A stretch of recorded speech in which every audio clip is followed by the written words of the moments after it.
जी, मेरा सवाल आपसे ये है कि मेरी जानकारी है कि गुजरात में जब तीस्ता सी तलवार आई, तो आपके बुलावे पर वो गुजरात आई थी।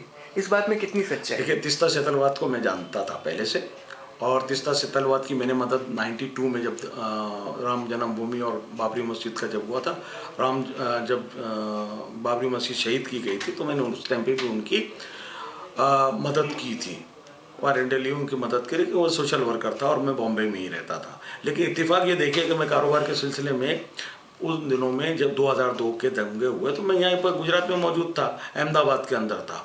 तो मैंने उनको सारी खबरें उनको जितना भी था, जिस दिन ये दंगे हुए मैंने उनको कहा कि यहाँ के ऐसे हालात हैं और इसी तरह से हो रहा है। तो उन्होंने कहा कि आप वहाँ मौजूद हैं और आपको तो मालूम ही है, तो 92 के अंदर जो है वो किस तरह से हम लोगों ने कैंप में गए थे और किस तरह से यहाँ पर हम लोग गए थे, वो विजिट करा था। आप वहाँ से जो भी है छोटी छोटी खबरें आप मुझे भेजते रहिए, जो भी है, क्योंकि मेरा कारोबार ऐसा था गुटखे का। जो गुटखे का कारोबार ऐसा था कि जो छोटे छोटे गाँव में मेरे डिस्ट्रीब्यूटर और मेरे एजेंट और मेरे तमाम ऐसे जो लोग छोटे छोटे से गाँव थे वहाँ कॉन्टेक्ट में थे। और जब मैंने उनको कांटेक्ट किया और उनको पूछा उनके हालात, तो एक एक मिनट की खबरें मुझे मिलती रहीं और वो खबरें मिलती रहीं और वो खबरें इस तरह से मिलती रहीं कि हम तीस्ता को वो खबरें देते रहे और तीस्ता वो खबरें जो है इंटरनेट पर डालती रही।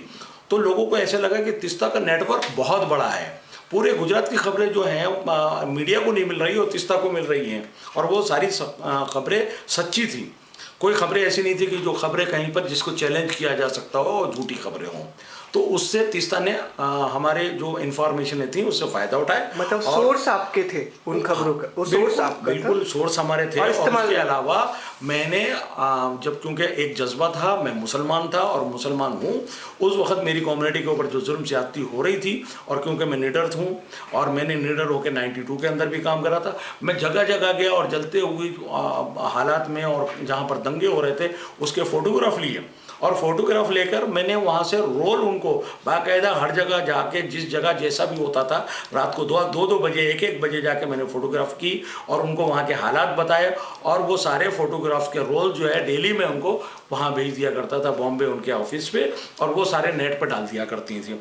इसके अलावा मेरे जो मीडिया के दोस्त थे, फोटोग्राफर थे, तीस्ता ने मुझे ये कहा था कि जिस जगह आप नहीं जा सकते तो ऐसे फोटोग्राफरों से आप कांटेक्ट करिए और उनसे आप फ़ोटो जो है वो ख़रीदिए। तो उन फोटोग्राफरों से भी हमने फ़ोटो ख़रीदे दंगों के, जिसमें कई फोटोग्राफर जो बड़े बड़े न्यूज़पेपरों के लिए फ़ोटोग्राफी करते थे, उन्होंने मुझे फ़ोटो बेचे।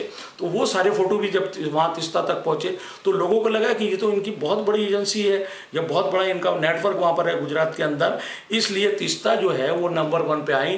क्योंकि पूरे नेशनल नहीं इंटरनेशनल लेवल पर जो मीडिया के लोग यहाँ गुजरात आते थे तो तीस्ता उनको मेरा रेफरेंस देती थी कि ये मेरे फ्रेंड आ रहे हैं, आप इनको ले जाइए, कैंपों के अंदर ले जाइए और दंगा पीड़ितों से इनको मिलवाइए और दंगा जहाँ पर हुआ है उन जगहों का इनको विजिट करवाइए। कई एनजीओ को भी उन्होंने अपने आने से पहले मेरे पास भेजा। तो ऐसा लगता था कि मैं तीस्ता ऐसा कह के कि मेरे कोऑर्डिनेटर हैं वहाँ काम कर रहे हैं। तो तीस्ता ने उन हालात में बॉम्बे में रह के मेरा भरपूर फ़ायदा उठाया और उस फ़ायदे को उठाते हुए उन्होंने बाद में यहाँ जब आई, वो आने के बाद में उन्होंने कहा कि अब हम एक ऑर्गेनाइजेशन यहाँ पर बना रहे हैं और वो ऑर्गेनाइजेशन जो है हम पहले जो बना चुके हैं उससे हमें फ़ायदा नहीं हुआ, हम ये नया ऑर्गेनाइजेशन आप हमारे साथ ज्वाइंट हो जाइए, हमारे साथ में मिलिए। और हम उनके साथ में मिल गए और हमने तन और मन और धन अपना पैसा भी लगाया और उनके लिए काम करा और उनके लिए वो सारी चीज़ें जो वो मुझसे चाहती थी मैंने सब दी।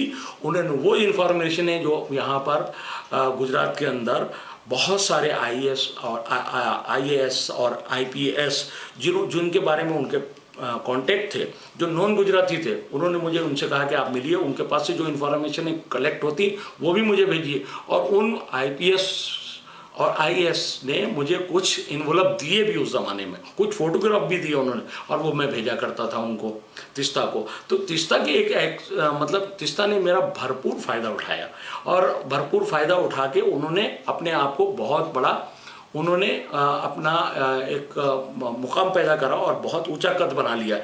नेशनल और इंटरनेशनल लेवल पर उन्होंने उसका भरपूर फ़ायदा उठाया और उसकी वजह से उनके पास लाखों नहीं करोड़ों रुपए का फंड आया। आप सर ये कहना चाहते हैं कि मेहनत सारी आपकी थी और उसका लाभ तीस्ता? जब दंगे होते थे पूरी रात और पूरी दिन उनको जो खबरें भेजा करता था वो मैं भेजा करता। दंगा होता था, दंगाइयों के बीच में फोटोग्राफ मैं भेजा करता था, तिस्ता नहीं आई थी उन दिनों में। तिस्ता का कहीं आता पता नहीं था, जहाँ दंगाइयों के बीच में मैं जाकर उनको खबरें दिया करता था कि यहाँ इतने दंगाई और ये हो रहा है। उन जगहों पर कर्फ्यू लगा होता था जहाँ से आदमी गुजर नहीं सकता था। उन जगहों से मैं पैदल गुजर के और छुप के पुलिस से और दंगाइयों से बच के वहाँ जाके दंगा पीड़ितों से फ़ोन पर उनकी बात कराया करता था, और वो जैसा कहती थी दंगा पीड़ितों को वैसा सिखा के FIR कराया करता था मैं।